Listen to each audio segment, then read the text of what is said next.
आनंदी मालिकेच्या आजच्या भागामध्ये आपण पाहत आहोत युगंधरच्या रूमचा AC खराब झालेला असतो. त्यामुळे तो त्याचं ब्लँकेट आणि उशी घेऊन खाली हॉलमध्ये आलेला असतो. सोफ्यावर झोपायचा त्याचा विचार असतो. त्यामुळे सोफ्यावर असलेल्या इतर उशा तो बाजूला काढून टाकतो आणि तिथेच त्याचा बिछाना घेऊन तो झोपण्याचं काम करत असतो. हॉलमध्ये मंद प्रकाश चालू ठेवतो आणि त्यानंतर तो पायातली चप्पल काढतो आणि लगेचच तिथे सोफ्यावर झोपत असतो. आता दुसऱ्या बाजूला आनंदीच्या सुद्धा झोपण्याची वेळ झालेली असते. सविताताई मात्र आनंदीला घेऊन आता किचनकडे निघालेल्या असतात, कारण शिल्पाने तशी ताकीद दिलेली असते. आनंदीला दुसरं तिसरं कुठेही नाही, गेस्ट रूममध्ये नाही किंवा इतर खोली नाही, तर तिला फक्त किचनमध्ये तुम्हा सर्व नौकर वर्गांसोबतच झोपायला सांगितलेलं असतं. त्यामुळे सविताताई तिला घेऊन निघालेल्या असतात. इथे युगंधर त्याच्या झोपायची पूर्ण तयारी करत असतो आणि युगंधरला कामाच्या ह्या सगळ्या दगदगीमुळे अगदी पडल्याच डोळा लागतो. युगंधर गाढ झोपलेला असतो. जेव्हा आनंदी तिथून जात असते त्यावेळेला सविता मध्येच थांबते. मग सविता मध्येच थांबल्यानंतर आनंदी विचारत असते, सविताताई नेमकं काय झालेलं आहे? तुम्ही अशा मध्येच का बरं थांबलेला आहात? सगळं काही ठीक आहे ना? इकडे युगंधर गाढ झोपलेला असतो. मग आता सविताताई म्हणत असतात, त्याचं काय आहे ना आनंदीताई, तुम्हाला एक गोष्ट सांगू का? आत्तापर्यंत मालक साहेब कधीही असे बाहेर अंगणामध्ये किंवा हॉलमध्ये कधीच झोपले नाही आहेत. आज पहिल्यांदाच ते इथे सोफ्यावर झोपले आहेत. दुसऱ्या बाजूला आता आरतीला बऱ्याच उशिरा शिर्केंचा कॉल आलेला असतो. इथे आरती खूपच घाबरते आणि म्हणत असते, शिर्के साहेब बोला ना, काय झालेलं आहे? एवढ्या उशिरा तुम्ही का बरं फोन केला आहे? सगळं काही ठीक आहे ना? शिर्के म्हणत असतात, खरं सांगू का आरती, जरा उशिराच फोन केला आहे, त्यासाठी माफी मागतो, पण कामच तसं महत्त्वाचं होतं ना, त्यामुळे मी खरं तर फोन केला आहे. मग आता आरती म्हणत असते, बोला ना, काय झालेलं आहे? सगळं ठीक आहे ना? आरती, सगळं ठीक आहे, पण तुझं प्रमोशन झालेलं आहे ना, आणि प्रमोशन झाल्यानंतर तुला आता उद्याच त्याचं प्रेझेंटेशन वगैरे सगळ्या गोष्टी द्यायच्या आहेत, आणि म्हणूनच मी सांगतोय की तू ताबडतोब इकडे लवकरात लवकर, काही जरी झालं ना तरी सगळी काही व्यवस्थित तयारी वगैरे हे सगळं काही करून घे, समजलं का? तेव्हा आता इकडे ती म्हणत असते, हो मालक साहेब, तुम्ही अजिबात काळजी करू नका. काही जरी झालं ना तरीसुद्धा मी लवकरात लवकर इकडे तयारी वगैरे ह्या सगळ्या काही गोष्टी इथे करेल. आणि तुला एक गोष्ट सांगू का, जे काही प्रेझेंटेशन करायचं आहे ना त्याचा डेमो मी इथे पाठवलेला आहे, ही गोष्ट मात्र तू लक्षात ठेव, असं सुद्धा आता इकडे ते बोलत असतात. सोबतच आपण पाहतो आता सविताताई म्हणत असतात, बघितलं ना, मी तुम्हाला तेच सांगत होते, इथेच हे मालक साहेब झोपले आहेत. मग आता इथे लगेच आनंदी म्हणत असते, बरं मी काय म्हणते ऐकून घ्या ना, एक काम करा ना, काही जरी झालं ना तरीसुद्धा तुम्ही अजिबातच मला इकडे तुमच्या खोलीमध्ये घेऊन जाऊ नका. मी ना आज इथेच झोपते. इथे म्हणजे हो, मी ना आज इथेच झोपणार आहे. काही जरी झालं ना तरी मला मात्र आज खोलीमध्ये झोपायला नको आहे. तेव्हा ती म्हणत असते, नक्की ना? हो नक्की, मला अजिबातच इकडे नको आहे झोपण्यासाठी, मी इथेच झोपणार आहे, असं सुद्धा ती इकडे बोलत असते. आणि त्याचबरोबर हे सगळं काही बोलल्यानंतर आपण पाहतो दुसऱ्या बाजूला मात्र इकडे आता सविताताई तिला सगळ्या काही गोष्टी इथे आणून देत असतात. सविताताई म्हणत असतात, तुमचं अंथरूण आणि त्याचबरोबर उशी मी इथे आणलेली आहे. मग आता ती म्हणत असते, मग मला एक गोष्ट सांगा, मालक साहेब नेमके कुठे झोपलेले आहेत? तेव्हा ती म्हणत असते, मालक साहेब इथे सोफ्यावर झोपले आहेत. त्याच वेळेला ती म्हणत असते, बरं ठीक आहे, मालक साहेब इथे सोफ्यावर झोपलेले आहेत ना, तर मग तुम्ही एक काम करा ना, माझं अंथरूण सुद्धा अक्षरशः मालक साहेबांच्या तिथे पायापाशीच बाजूलाच टाका, म्हणजे मी तिथे झोपणार आहे, असं ती बोलत असते. तेव्हा ती म्हणत असते, पण आनंदीताई इथे झोपलं तर तुम्हाला चालणार आहे का? मग ती म्हणत असते, हो चालेल ना, काहीही हरकत नाही आहे माझी, असं म्हणून आता आनंदीचं अंथरूण तिथे टाकून दिलेलं असतं. आणि आनंदीचं अंथरूण तिथे टाकून दिल्यानंतर आपण पाहतो की आता लगेचच आनंदीसुद्धा मालक साहेबांच्या खालीच झोपलेली असते. आणि मालक साहेबांच्या खाली झोपल्यानंतर आता इकडे सविता ताई तिथून निघून जात असतात. आता आनंदी झोपलेली असताना ती विचार करत असते, काही जरी झालं ना तरीसुद्धा मालक साहेबांना जर काही हवं असेल, काही नको असेल, तर मी नक्कीच पाहेल, आणि त्यामुळेच मी इथे झोपली आहे, असं सुद्धा आता इथे ती बोलत असते. आता ह्या सर्व गोष्टी बोलल्यानंतर आपण पाहतो इकडे मात्र आता बरीच रात्र उलटलेली असते. आनंदी मनामध्ये विचार करत असते, आज मालक साहेबांनी माझ्यासाठी बऱ्याच काही गोष्टी केलेल्या आहेत आणि त्या सगळ्या गोष्टी माझ्यासाठी केल्यामुळे आता काही झालं तरी मला इथे मात्र आता त्यांचा विचार करावाच लागणार आहे, असं सुद्धा इथे आता ती बोलत असते. त्याचबरोबर दुसऱ्या दिवशी सकाळची वेळ झालेली असते आणि दुसऱ्या दिवशी सकाळची वेळ झाल्यानंतर आपण पाहतो आता इथे मात्र जो युगंधर आहे तो युगंधर शांतपणे झोपलेला असतो. आनंदी सुद्धा तशीच शांतपणे झोपलेली असते. आनंदी शांतपणे झोपल्यानंतर आपण पाहतो की आता मात्र इथे ही जी काही आत्याबाई आहे आणि आत्याबाई उठून येते आणि आत्याबाई उठून आल्यानंतर आता आनंदीला तिला उठवायचं असतं आणि आनंदीला उठवल्यानंतर इथे ती लगेच तिच्या हातामध्ये असलेल्या काठीने तिला मारण्याचा पूर्ण प्रयत्न करत असते. आता काठीने मारण्याचा प्रयत्न करत असताना आपण पाहतो की इकडे ती म्हणत असते, ए उठ म्हणते ना तुला, ए उठ म्हणते ना तुला. त्या शिल्पा आनंदीच्या हातालाच ओढत ओढत फरफटतच तिला तिथून घेऊन गेलेली असते. तिला तिथून घेऊन जाते आणि म्हणत असते, तुझी हिंमत कशी झाली? मी तुला सांगितलं होतं ना, काही जरी झालं ना तरी सुद्धा इथे तू युगंधरच्या समोरसुद्धा यायचं नाही आहेस म्हणून. मग तुझी कशी हिंमत झाली तिथे जाण्याची आणि हे सगळं काही करण्याची? त्यावेळेला ती म्हणत असते, असं काय करताय शिल्पाताई, जरा शांत हो ना प्लीज, असं नका ना करू. ती म्हणत असते, असं करू नका म्हणजे नेमकं कसं करू नका सांग ना, बोल ना, तुझी हिंमत कशी झाली ह्या सगळ्या गोष्टी अशा पद्धतीने करण्याची? आणि त्याचबरोबर लायकी सोडून तू इथे राहायचं नाही, करायचं नाही काही, हे मी तुला सगळं काही सांगितलं होतं ना. आता इकडे शिर्के युगंधरला कॉल करत असतो पण युगंधरचा फोन मात्र सायलेंट असतो आणि तेव्हा शिर्के आता सरळ घरी निघून आलेला असतो युगंधरला बोलण्यासाठी. आणि त्याचबरोबर आपण पाहतो इकडे शिल्पाने चांगलाच आनंदीला सुनावलेलं असतं. आनंदी मात्र एक चकार उलट उत्तर देत नाही.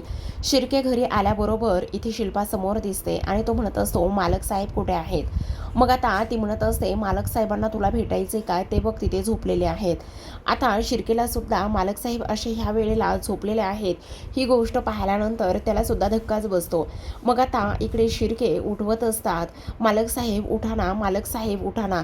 मग आता तो म्हणत असतो, अहो शिर्के, मला खूपच उशीर झालाय का, मी उठलो नाहीये का, मी बराच वेळ झोपलोय का, असं इकडे तो बोलत असतो. तेव्हा शिर्के म्हणत असतात, हो फारच उशीर झालाय, मी तुम्हाला कॉल सुद्धा केले होते पण तुमचा फोन मात्र सायलेंट असेल बहुतेक, त्यामुळे तुम्ही रिंग येऊनही फोन काही उचलला नाही आहे. सॉरी शिर्के, फोन खरं तर एवढ्या अर्जंटमध्ये इथे येण्याची गरज एकाच कारणासाठी पडली आणि ती म्हणजेच की जे काही आपले ते इन्व्हेस्टर आहेत ना ते आज येणार आहेत आणि त्यांच्यासोबत अर्जंटमध्ये आपली मीटिंग आहे आणि त्याकरिताच मग आता त्यांना काही भेटवस्तू वगैरे द्यायची आहे का, त्या सगळ्या गोष्टीची चौकशी आणि ते सगळं काही पाहण्यासाठी मी इथं आलेलो आहे. तेव्हा आता युगंधर म्हणत असतो, हो त्यांना तर आपल्याला एक अनमोल असे गिफ्ट आणि भेट द्यायचीच आहे. तुम्हाला सांगू का, एक सगळ्यात महत्त्वाचं म्हणजे काही झालं ना तरी त्यांना भेटवस्तू देताना एखादी मूर्ती वगैरे आपण देऊयात आणि ती मूर्ती अक्षरशः सुंदर पारंपरिक वेशभूषा आणि त्याचबरोबर कलेची जाण असलेली असावी अशी मूर्ती आपण द्यावी. पाहिल्या क्षणी डोळे भरले पाहिजे अशी मूर्ती आपण त्यांना भेट म्हणून देऊया, असं सुद्धा आता इथे तो सांगत असतो. आणि तेव्हा शिर्के म्हणत असतात, अहो मालक साहेब, आता एखादी कलाकृतीची ओळख तुमच्यापेक्षा जास्त कोण जाणणार आहे? ह्या सगळ्या गोष्टी तर जाणीव तुम्हालाच आहे ना. आणि म्हणूनच मी बघा कोणताही विचार किंवा निर्णय न घेता मी ताबडतोब तुमच्याकडे तुमचं उत्तर ऐकण्यासाठी इथे धावतच आलो आहे बघा. हो, मग आता ही मीटिंग आणि त्याचबरोबर ते इन्व्हेस्टरसुद्धा खूपच जास्त खुश झाले पाहिजेत असं सुद्धा आता युगंधर म्हणत असतो आणि मी ताबडतोब तयार होतो असं म्हणून तो आता निघून जात असतो. आता तेवढ्यात शिल्पासमोर आलेली असते. शिल्पासमोर आल्यानंतर युगंधरशी तिला बोलायचं असतं पण मात्र तो काही गडबडीत असल्यामुळे त्याचं आणि त्याचबरोबर तिचं फारसं काही बोलणं होत नसतं. पण तरीसुद्धा मध्ये शिल्पा टोकत असते आणि म्हणत असते, काय झालं युगंधर, सर्व ठीक आहे ना? हो अगं ताई, सर्व काही ठीक आहे. अगं त्याचं काय झालं ना, रात्री माझ्या रूमचा AC खराब झाला होता म्हणून मी इथे झोपलो आहे. आणि तुला एक गोष्ट सांगू का ताई, हे बघ आता ऑफिसमध्ये खूप महत्त्वाची मीटिंग आहे, त्या संदर्भामध्ये मला ताबडतोब आवरायचं आहे आणि म्हणूनच मला लवकरात लवकर जावं लागणार आहे. खरं तर शिल्पाला इथे विद्याधरच्या पोलीस स्टेशनमधून किंवा जेलमधून सुटण्याची चौकशी करायची असते, पण युगंधर मात्र काही बोलत नाही. आता शिल्पा विचार करत असते, नाही काही जरी झालं ना तरी सुद्धा विद्याधर पुन्हा ह्या घरामध्ये आला पाहिजे आणि त्याला मला भेटायलाच जावं लागणार आहे असा विचार करून ती ताबडतोब गाडी काढायला सांगते आणि पोलीस स्टेशनमध्ये भेटायला जात असते. मग आता विद्याधर अगोदरच तापलेला असतो. विद्याधर म्हणत असतो, त्या दादाची एवढी हिंमत झालेली आहे, त्याने त्या रजिस्टरमध्ये अशी अट झालेली घातलेली आहे ना, त्यामुळे मला इथे थांबावं लागतंय. ताई तुला एक गोष्ट सांगू का, ती भिकारडी कोण कुठची, आंधळी ती आनंदी, आणि त्या आनंदीमुळे आज माझी ही हालत झाली आहे. ताई सांग ना मी काय करू. तेव्हा आता शिल्पा म्हणत असते, शांत बस, हे पोलीस स्टेशन आहे, काही झालं ना तुला आरडाओरडा करण्याची काही गरज नाही. आता तुझी बहीण आली आहे ना, मग तुझी बहीण तुला ह्या 4 कोठडीतून, ह्या 4 भिंतीच्या कोठडीतून नक्कीच बाहेर सोडवेल. मग आता विद्याधर म्हणत असतो, काही जरी झालं तरी सुद्धा मला इथून सुटायचं आहे, पण दादाने असा काहीतरी कायद्याचा वापर करून घेतलाय ना, त्यामुळे मला हे सगळं काही इथे भोगावं लागतंय, सहन करावं लागतंय. अगं त्या आनंदीची लायकी सुद्धा नाहीये आणि तरी सुद्धा तिच्यामुळे मला दादाने या जेलमध्ये ठेवलं आहे. ताई काही कर, पण मला इथून बाहेर काढ. तेव्हा शिल्पा म्हणत असते, तुझा माझ्यावर विश्वास नाहीये का. हे बघ, माझ्यावर विश्वास ठेव, काही झालं ना तरी मी तुला तिथून बाहेर नक्कीच काढेन, तुला अजिबात काळजी वगैरे करण्याची काही गरज नाहीये असं सुद्धा आता इथे ती बोलत असते. आता हे सर्व काही बोलून झाल्यानंतर आपण पाहतो की इकडे आता शिल्पा म्हणत असते, तू मला फक्त थोडासा वेळ दे, त्या आनंदीला तर धडा शिकवायचाच आहे आणि सोबतच तिला चांगली अद्दल सुद्धा घडवायची आहे असं सुद्धा आता इकडे शिल्पा बोलत असते. त्याचबरोबर विद्याधर म्हणत असतो, ताई काही झालं ना तरी मला ह्या जेलमध्ये नाही राहायचंय, तू ताबडतोब मला ह्या जेलमधून बाहेर काढणार आहेस. मग आता शिल्पा म्हणत असते, हो त्याचीच मी तयारी करते, आता मी बघते की तुला जेलमध्ये कोण ठेवतंय आणि काय होतंय ते मी पाहणारच आहे असं शिल्पा त्याला म्हणत असते आणि वचन देत असते की ही तुझी बहीण अजून जिवंत आहे, ती मेली नाहीये, येत्या 2-4 दिवसामध्ये मी तुला जेलमधून बाहेर काढल्याशिवाय राहणार नाही असं स्पष्टपणे ती बोलत असते. आता मात्र विद्याधरला आनंद झालेला असतो. त्याला असं वाटत असतं की आता मात्र माझी बहीण माझ्या बाजूने आहे आणि तेव्हा तो आता म्हणत असतो, आनंदी आनंदी, आता तुला मी बाहेर आल्यानंतर तुला कोण वाचवणार आहे. अगं तुला कोणीही वाचवू शकणार नाही असं इकडे तो बोलत असतो. त्याचबरोबर दुसऱ्या बाजूला आपण पाहतो आता शिल्पा मात्र रागारागातच घरी जात असते. रागारागातच घरी गेल्यानंतर तिला आता वकिलाशी बोलायचं असतं. दुसऱ्या बाजूला आपण पाहतो इकडे आता आनंदी किचनमध्ये असते. तिने तिचं स्वतःचं सगळं काही आटोपून घेतलेलं असतं आणि सविताताईला म्हणत असते, खरं सांगू का सविताताई, आज ना मला फार आनंद झालाय. म्हणजे का आनंद झालाय बरं, म्हणजे आज ना मला मालक साहेबांसाठी काहीतरी करण्याची खूप इच्छा आहे. मग आता आनंदीने तिची अन्नपूर्णा तिथे किचनमध्ये मांडलेली असते, त्या अन्नपूर्णेचं ती आता इथे दर्शन घेत असते, पाय पडत असते आणि सविताताई म्हणत असतात, मला एक गोष्ट सांगा आनंदीताई, ताईसाहेब तुम्हाला एवढं उलटसुलट बोलतात, त्याचबरोबर तुमचा अपमान करतात, तुमच्यावर अन्याय करतात, हात उचलतात, तरीसुद्धा तुम्ही एवढ्या पॉझिटिव्ह कशा काय राहता. मग आता आनंदी म्हणत असते, मला एक गोष्ट सांगा शिल्पाताई, हे बघा आपल्या हाताची प्रत्येक बोटं सारखी असतात का, नाही ना. मग तसं शिल्पाताईचं आहे, घरातला एखादा मोठा व्यक्ती घरातील माणसांचं वाईट झालेलं पाहू शकतो का, नाही.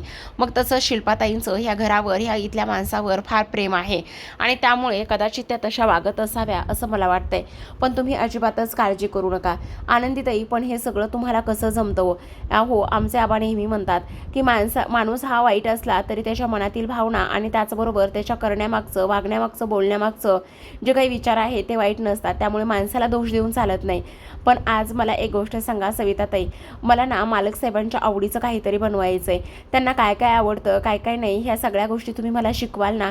सविता म्हणत असते, हो नक्की शिकवेल ना. आनंदी म्हणत असते, खरं तर मला बऱ्याच गोष्टी बनवता येतात, पण माझ्या माहेरी ना जरा तिखट खातात, पण बहुतेक इथं ना तिखट बहुतेक जास्त चालत नाही, हो की नाही. तेव्हा ती म्हणत असते, हो चालेल ना, पण मालक साहेबांना काय आवडतं. मग आता तिला तो फॅक्टरीमधला क्षण आठवतो. मग आता आनंदी म्हणत असते, सविताताई आज आपण मस्त भरल्या वांग्याची भाजी बनवूयात.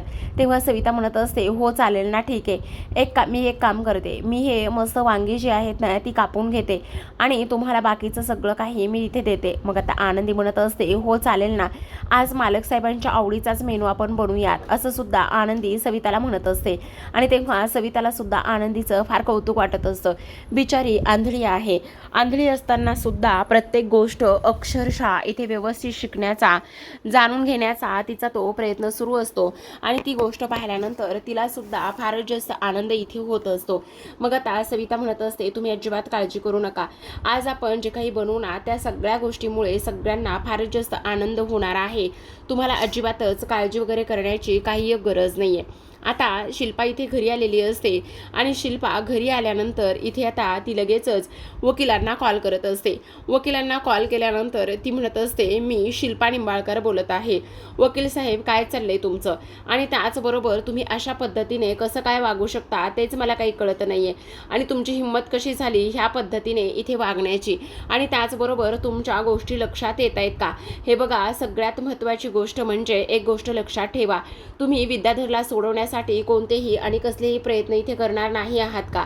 त्यावेळेला इकडे आता वकील म्हणत असतात, अहो काय करणार, युगंधर साहेबांनी अटीच तेवढ्या घालून ठेवल्या आहेत, त्यामुळे मला काही केल्या हालचाल करता येत नाही.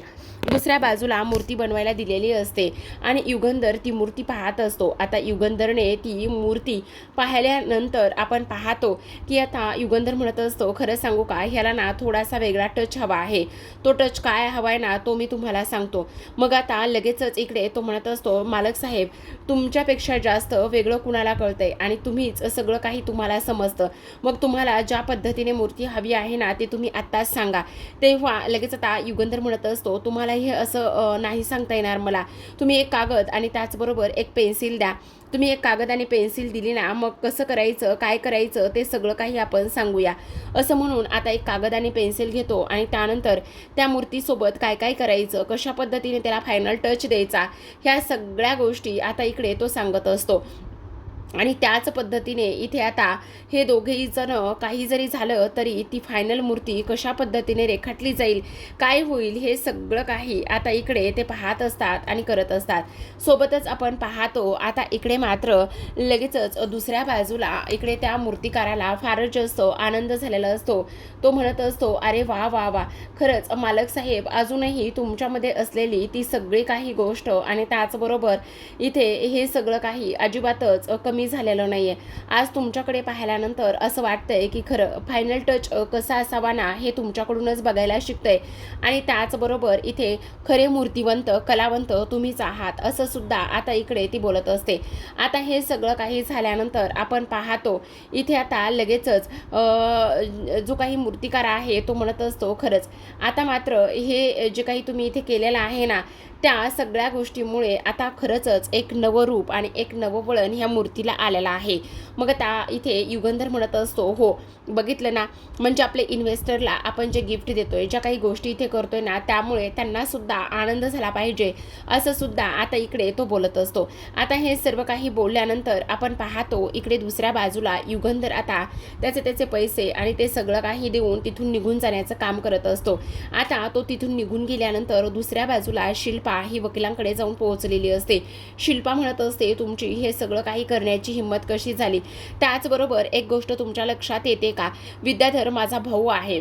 अहो काय करणार ताईसाहेब, अहो एवढे दिवस त्यांना आम्ही इथे ठेवलंच नसतं.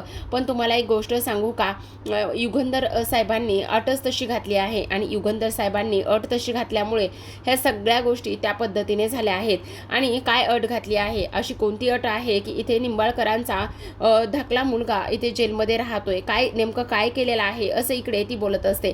त्याच वेळेला आता इकडे तो म्हणत असतो, स्वतः तुम्हीच वाचा ती अट काय आहे ते, असं म्हटल्याबरोबर आपण पाहतो की आता शिल्पा लगेचच ते रजिस्टर घेते आणि ते रजिस्टर घेतल्याबरोबर ती जी काही अट आहे ना ती अट ती इथे वाचण्याचा प्रयत्न करत असते.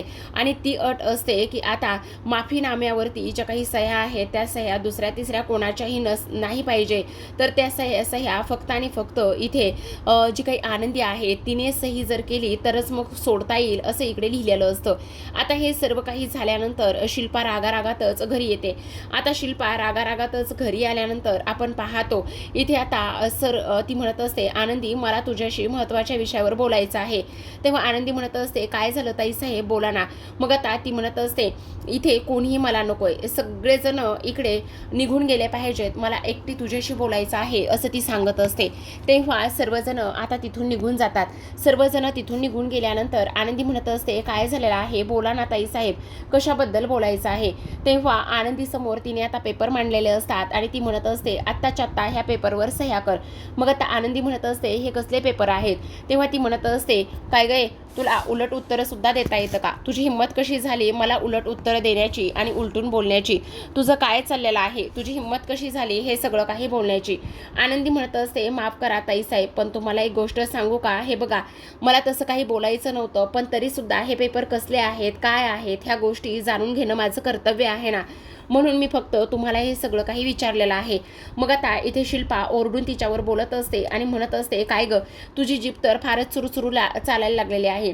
हे बघा ताईसाहेब, मी शिकलेली आहे, मला लिहिता वाचता येतं आणि लिहिता वाचता येत असताना मी तुम्हाला अजून एकदा पुन्हा तेच विचारत आहे, हे पेपर कसले आहेत, काय आहेत ते मला सांगा. हे पेपर कोणते आहेत ते मला समजल्याशिवाय मी अजिबातच ह्या कोणत्याही पेपरवर सह्या करणार नाही आहे. मग आता आनंदीनं ही अट घातल्यानंतर शिल्पाला मात्र इथे सांगावं लागतं की हे विद्याधरच्या माफीनाम्याचे पेपर आहेत आणि विद्याधरला मी सोडवणार आहे असं तिनं सांगितलेलं असतं. आता विद्याधरचं नाव ऐकल्या क्षणी इथे मात्र आनंदी हातातला पेन लगेचच खाली जाग्यावर सोडून देते आणि स्पष्टपणे म्हणत असते, ताईसाहेब मला माफ करा, पण ह्या पेपरवर मी अजिबातच सह्या करणार नाही असं आनंदीने स्पष्टपणे सांगितलेलं असतं. तर आता प्रेक्षकांनो, आनंदीने तर स्पष्टपणे सांगितलेलं असतं मी त्या पेपरवर सह्या करणार नाही म्हणून, पण आता हे पाहणं फार इंटरेस्टिंग आहे की शिल्पा कशा पद्धतीने इथे आता त्या पेपरवर सह्या घेते आणि त्याचबरोबर विद्याधरला घरी सोडवून आणते. कारण विद्याधर तर घरी आलाय आणि घरी आल्यानंतर त्याने आनंदीवर जबरदस्ती सुद्धा करण्याचा प्रयत्न केलेला आपल्याला 2 प्रोमोमध्ये पाहायला दिसत आहे. आज सुद्धा प्रोमो सेम तो चाललेला आहे. विद्याधर घरी येतो, आनंदीला घाबरवत असतो आणि आनंदी मात्र वाचवा वाचवा म्हणून ओरडत असते आणि त्यावेळेला मात्र घरातील सर्वजण इथे जमा झालेले असतात आणि ऐनवेळी युगंधरने येऊन तिचा जीव वाचवलेला असतो. आता पुन्हा हे पाहणं फार इंटरेस्टिंग असणार आहे की आता युगंधर आनंदीला न्याय कसा मिळवून देईल आणि त्याहूनही सगळ्यात महत्त्वाची गोष्ट म्हणजे आता विद्याधरला काय शिक्षा देईल. पाहूयात उद्याच्या भागामध्ये. तोपर्यंत तुम्ही पाहत रहा आनंदी. व्हिडिओ पाहिल्याबद्दल अगदी मनापासून धन्यवाद.